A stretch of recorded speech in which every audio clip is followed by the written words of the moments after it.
최근 우리 교육 현장에서 일어나는 일들로 많은 분들이 걱정도 하시고 또 기도하시면서 안타까운 마음을 가지셨을 겁니다. 어떻게 하면 건강한 교육 현장을 만들 수 있을까에 대해서 많은 논의가 있는데요. 오늘은 현장의 이야기를 좀 들어보려고 합니다. 영락의료과학고등학교 교목이신 유인선 목사 스튜디오에 모셨습니다. 목사님 안녕하십니까? 안녕하세요. 반갑습니다. 네. 앞서 말씀을 드린 대로 요즘 우리나라 교육 현장에 대한 우려는 사실 좀 높지 않습니까? 글쎄 학생들, 선생님들도 많이 좀 안타까워하실 것 같아요. 이런 분위기는 좀 어떻습니까? 많은 선생님들께서 요즘 나타나고 있는 그런 상황들을 보면서 많이 안타까워하고 계십니다. 실제적으로 학교에서 이제 매일 아침 교사 경건회를 진행하고 있는데 그 경건회 때마다 선생님들이 빠지지 않고 매일같이 그 슬픔을 당한 가정들을 위해 기도하고 있습니다. 기독교 학교가 아닌 비기독교 학교에서는 신우회를 통해서 또 기독교사 모임을 통해서 많은 이들이 기도하고 또 위로를 나누고 있습니다. 네. 보통 좀 어떤 기도 제목을 갖고 혹시 기도하시는지 나눠주셔도 좋을 것 같은데요. 가장 먼저는 슬픔을 당한 가정을 위해서 기도하고 있고요.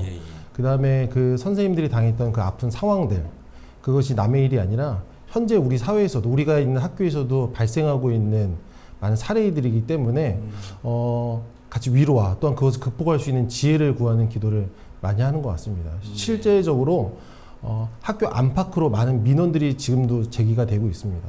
뭐 교사의 행동이라든지 태도라든지 말투에 대한 민원도, 학부모의 민원도 있고, 또 학교 외적으로 학교 안에서 소음이라든지 많은 이런 것들로 인해서 불빛이라든지 이런 걸로 또 악성 민원들로 행정실 직원들도 큰 고통을 당할 때가 많습니다.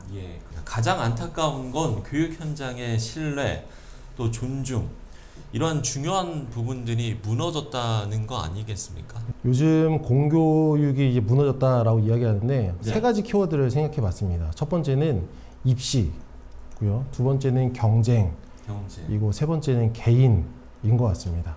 이 세 가지 키워드들이 공교육을 많이 무너뜨리고 있고, 특히 기독교 교육 안에서 기독교 학교 안에서 기독교 교육이 전개됨을 좀 방해하는 요소들로 나타나지 않나라는 생각을 하게 됩니다.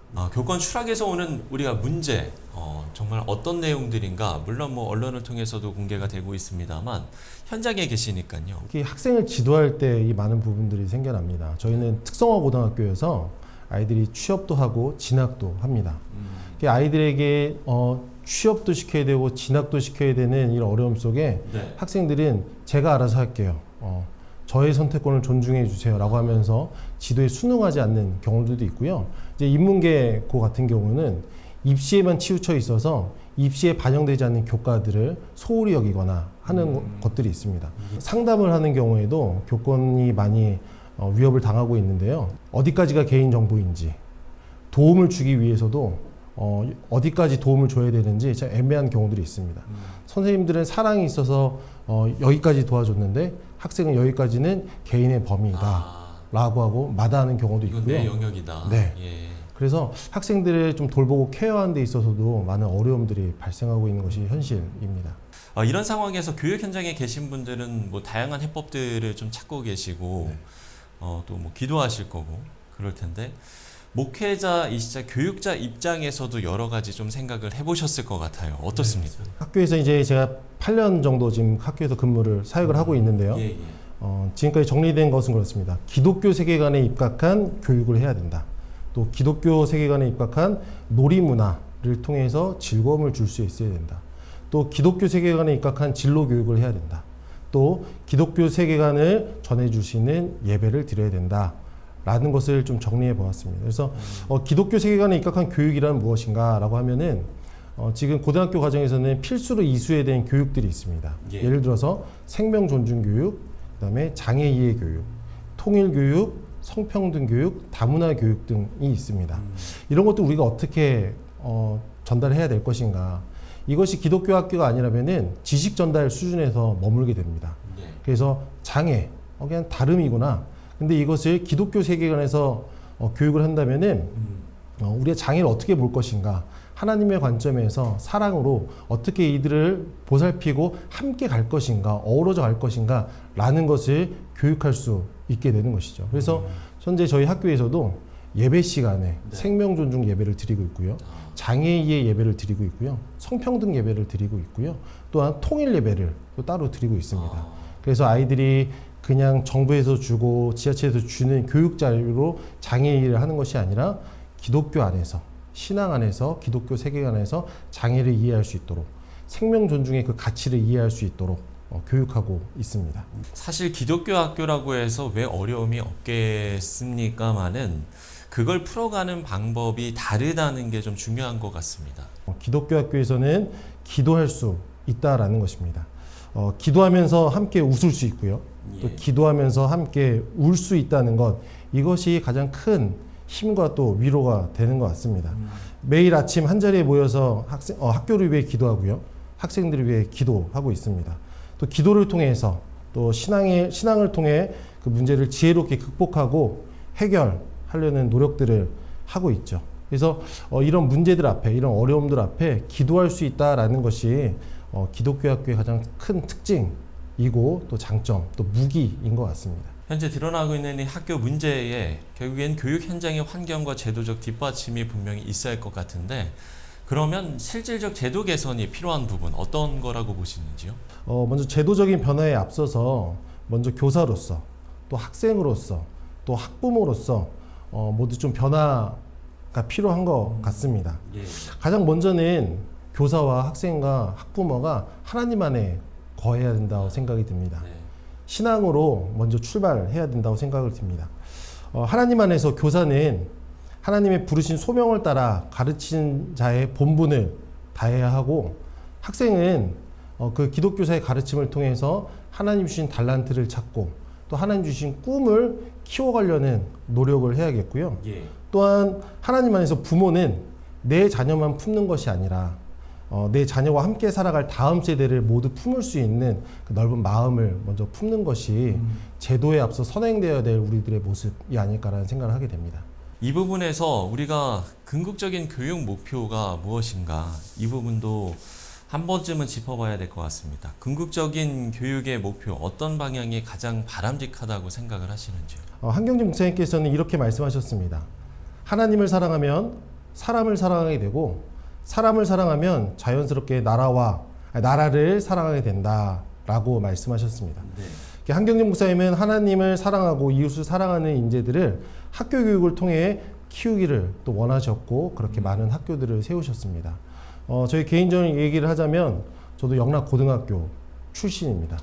영락고등학교 안에서 그 당시는 경천과 애인이 무엇인지 잘 몰랐지만 졸업하고 나니 내 안에 경천과 애인이 하나 둘씩 한 겹풀씩 쌓이고 있다라는 걸 느꼈고요. 또한 그것을 통해서 지금 또한 학교에서 학생들을 위해 그 사랑을 전하고 있지 않은가라는 생각을 하게 됩니다. 지금 굉장히 치열한 경쟁 시대를 살고 있잖아요. 스포츠를 예를 들어보면 스포츠는 굉장히 치열한 경쟁을 기반에 두고 있습니다. 그런데 많은 사람들이 그렇게 치열한 경쟁을 좋아하는 이유는 그 스포츠 안에는 존중과 또 사랑이 있기 때문입니다. 치열하게 싸우다가도 마지막에 승자가 결정되면 같이 위로해주고 축하해주는 것이 있기 때문입니다. 지금 우리가 살아가는 시대도 스포츠와 같은 치열한 경쟁 사회인 것 같습니다. 입시를 비롯해서 많은 것들이 경쟁 사회인데요. 인정받고 선한 영향력을 끼치기 위해서는 이 안에 하나님의 사랑이 있어야 된다고 생각이 듭니다. 경쟁을 안 할 수는 없습니다.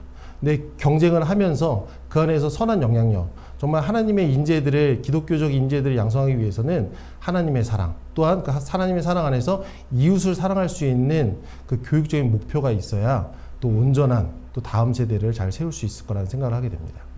자, 바람직한 교육의 목표, 경천 애인을 강조해 주셨습니다. 앞서 이제 기독교사들이 어떤 또 기도를 하는지 잠시 이제 언급을 해주셨습니다만, 우리 시청자 여러분들께서도 어떤 부분을 좀 중점적으로 함께 기도하면 좋을지 끝으로 기도 제목 나눠주시면서 오늘 대담을 마무리 짓도록 하겠습니다. 지금 이렇게 기도 제목을 자세히 나누는 것은 막 와닿지 않으실 수도 있을 것 같아요. 그래서 간단하게 잘 기억하시기 위해서 딱 5글자로 요약해 보도록 하겠습니다. 5글자요? 네. 기독교 학교입니다. 기독교 학교요? 네. 지금 우리 성도님들이 다니시는 교회 청소년부를 바라보면 많은 생각이 드실 것입니다. 결국은 그 아이들이 교회의 주인이 되고 이 사회를 이끌어가는 그리스도인들이 될 것인데, 많이 모이지 못하고 있고 점점 떠나가는 그 청소년들을 바라보실 것입니다. 그런데 기독교 학교는 그 학생들이 자발적으로 모이는 공간입니다. 기독교 학교에 소망이 있다고 이야기할 수 있는 것이죠. 다음 세대를 키우는 곳이 바로 기독교 학교가 될 수 있다라는 것입니다. 주일 1시간, 2시간 만나는 것이 아니라 학교에서는 주 5일을 만날 수 있습니다. 그 안에서 아이들에게 하나님 나라의 가치관을, 하나님의 기독교적 세계관을 전할 수 있고요. 또한 복음을 전할 수 있는 충분한 시간이 있기 때문에 정말 무너져 버리는 그 다음 세대 속에 소망이 기독교 학교라고 생각이 듭니다. 그래서 막연하지만 이 방송을 접하는 성도님들께 기독교 학교를 위해서 기도해달라라는 부탁을 드리고 싶습니다. 예. 5글자로 이야기를 해주셨습니다. 기독교 학교. 네, 기독교 학교에 소망과 희망이 있다라고 이야기를 해주셨는데요. 우리 시청자 여러분들께서도 기독교 학교를 위해서 많은 기도를 해주시면 좋을 것 같습니다. 네, 지금까지 영락의료과학고등학교 교목이신 유인선 목사와 이야기 나눠봤습니다. 목사님 오늘 말씀 고맙습니다. 감사합니다.